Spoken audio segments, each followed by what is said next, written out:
Bonjour à toutes et à tous, aujourd'hui on va parler du jeu Rocketeer, alors décollage!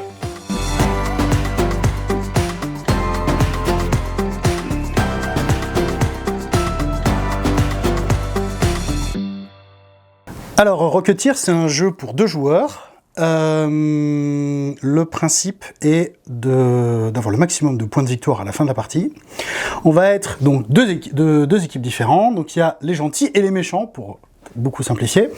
Donc très rapidement, pour celles et ceux qui ne connaîtraient pas Rocketeer, c'est un film des années 80 de Disney, et oui, de Disney, où l'histoire c'est le héros Cliff qui, bien malgré lui, se retrouve avec une arme expérimentale de l'armée américaine entre les mains, et qui est un jetpack. Rien que ça, et ça en fait de lui un héros, c'est incroyable. Donc pour les nostalgiques, tout le monde va dire c'est super, tout c'est génial. Quand vous le revoyez après aujourd'hui, c'est vachement moins bien, mais bon, c'était la nostalgie. Donc voilà, donc présentation un peu du matériel. Déjà les illustrations c'est super, le jeu est vraiment super beau. Enfin, je sais pas ce que t'en penses, Max, mais moi je trouve ça super beau. Donc, les 6 protagonistes principaux du film et le plateau de jeu central sur lesquels on va se déplacer. Chaque personnage n'a pas de compétences particulières en lui-même, mais il a des petites icônes qu'il peut utiliser au fur et à mesure du jeu que je vais pouvoir expliquer. On a la durée de la partie qui est représentée par le passage du Zeppelin Luxembourg jusqu'à Los Angeles, voilà, pour expliquer le pourquoi il y a un dirigeable, je vous invite à regarder le film. Il y a les plans secrets du jetpack, et oui, parce que c'est ça l'objectif, on va absolument piquer les fameux plans. Donc il y a 3 cartes, mais il n'y a qu'un seul vrai plan dans l'histoire. Ceci est un faux, ceci est le vrai, et ceci est un faux.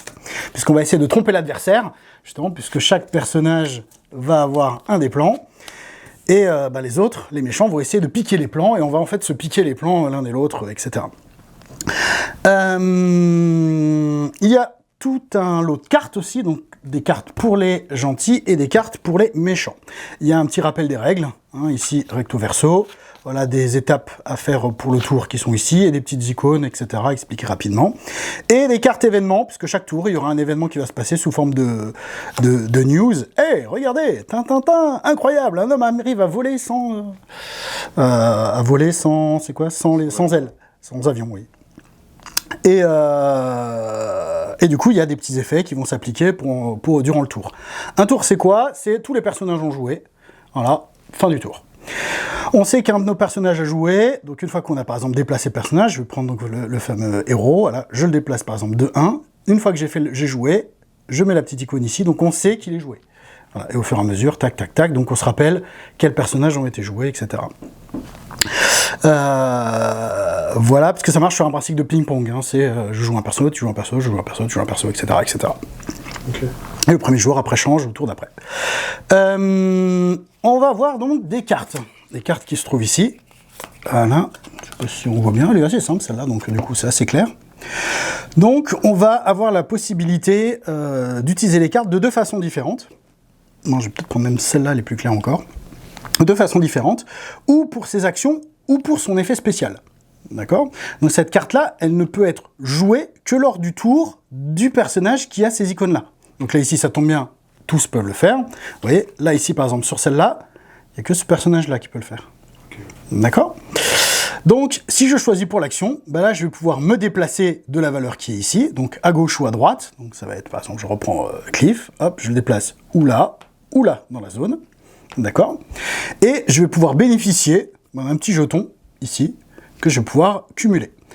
Si je choisissais l'autre effet, je vais devoir payer l'effet en jetons, d'accord? Donc les petits jetons que j'ai gagnés, clac, je cumule, je paye, et donc du coup, je bénéficie de l'effet qui se trouve là, donc qui est en texte, etc. Forcément, il y a des effets un petit peu plus costauds quand on paye, logique. Et il y a un petit symbole bouclier, puisque on a la possibilité de se taper dessus, puisque pour voler les plans, mieux vaut mettre l'autre hors combat. Donc comment ça va se passer? Quand je suis sur la même zone qu'un adversaire, du coup, je peux l'attaquer, donc je joue une carte. Donc là, par exemple, je lui mettrai une baigne à 1. Voilà. L'autre, il a la possibilité de contrer avec une carte bouclier. D'accord? Sachant que certaines zones permettent de donner des bonus. Par exemple, ici, il semblerait qu'à Palm Terrace, ce soit la spécialité de se mettre des beignes, puisqu'on a un bonus de +1 à tous nos effets. Donc forcément, l'autre va devoir payer plus, et le gagnant récupère le bonus qui se trouvera au centre de la zone. Alors on peut être plusieurs hein, dans la même zone, ça peut être un peu plus folklore. Voilà, donc là, se mettre des joyeux nions dans la figure. Dernière chose, le jetpack donc peut monter en puissance, d'accord, puisque Cliff a ce pouvoir un petit peu spécial de pouvoir donc booster son jetpack. Donc là, en fonction du chiffre que j'ai atteint, puisque certaines cartes me permettent de booster et de monter en puissance, ben là, il y a un petit 2, c'est-à-dire que je peux me déplacer de base de 2. Okay. Pour rien. Je fais trop bien le jetpack, hein. Des années de pratique, voilà. Etc. Et en comparaison à côté, bah vous avez Neville, bon je suis désolé, hein, je vous ai divulgaché un petit peu le truc, voilà, qui lui, fait style, je suis un gentil, mais non, regarde, je peux avoir des agents à mon service, tac, tac, tac, qui vont du coup, eux, occuper une zone et vous mettre des beignes également, ou apporter du soutien supplémentaire, etc., en se déplaçant. Donc ça lui coûte son action. D'accord. Et la première fois qu'il utilise son action, bah, il ne peut plus utiliser les petits bonus qui sont ici, que j'ai pas encore expliqué et que je vais le faire, et on le retourne, et du coup, il ne peut plus faire... il peut plus utiliser ce truc, par contre, il a des sbires à son service, ce qui est plutôt pratique. Donc, les petits jetons ici, c'est simple, par exemple, on m'a mis une baigne à 2, et j'ai qu'une seule carte bouclier à 1. Ben, je peux payer 1 pour arriver à 2 et du coup pas tomber KO, et inversement, si je veux attaquer avec un peu plus de punch, je peux dépenser ces petits jetons, voilà, pour mettre des beignes un peu plus costauds. On comprendra tous pourquoi le gros costaud du groupe, hein, qui se trouve ici, voilà, avec sa clé à molette, non, il n'est pas garagiste, ben, il a 3, voilà, il a 3 plutôt que 2, voilà. Voilà, en soi, les parties, bon, c'est une trentaine de minutes, hein, ça tourne assez vite. C'est plus une question un petit peu de savoir quoi jouer, parce que vous avez 7 cartes en main au début de la partie, vous réfléchissez un peu à quoi vous choisissez, vous regardez vos possibilités, hein, comme on joue l'un après l'autre, voilà, on réagit un petit peu à ce qui se passe sur le plateau de jeu, et forcément, en fonction de ce qu'on a en main, plus on a de variété, plus c'est intéressant pour pouvoir faire des choses, et plus ça nous limite, donc il y a un petit côté tactique assez sympa. Au début du jeu aussi, on répartit secrètement qui c'est qui a les vrais plans, hein, chez les gentils, donc voilà, et du coup on sait ce que l'autre il a inversement, mais si je suis à piquer et que j'ai pris les bons plans, c'est tout de suite plus difficile pour les gentils de savoir hey, il est où le vrai plan, voilà. Donc il y a ce petit côté assez marrant de partie de cache-cache, et c'est visible, hein, chacun de vous pouvez regarder ce que vous avez mis de votre côté, etc., pour savoir lequel vous voulez sauver le plus. Bizarrement, celui qu'on essaie de sauver le plus, c'est souvent celui qui a les plans. Voilà. Le paquet final, il sert à quoi ?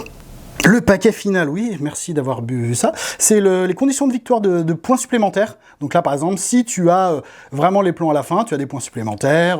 Si tu avais le bonus en truc, tu gagnes des points. Voilà, c'est des petites choses qui se rajoutent et qui donnent un peu plus, pas d'aléas, mais qui surprennent un peu plus pour la fin de partie, pour pas que ce soit forcément trop figé, quoi.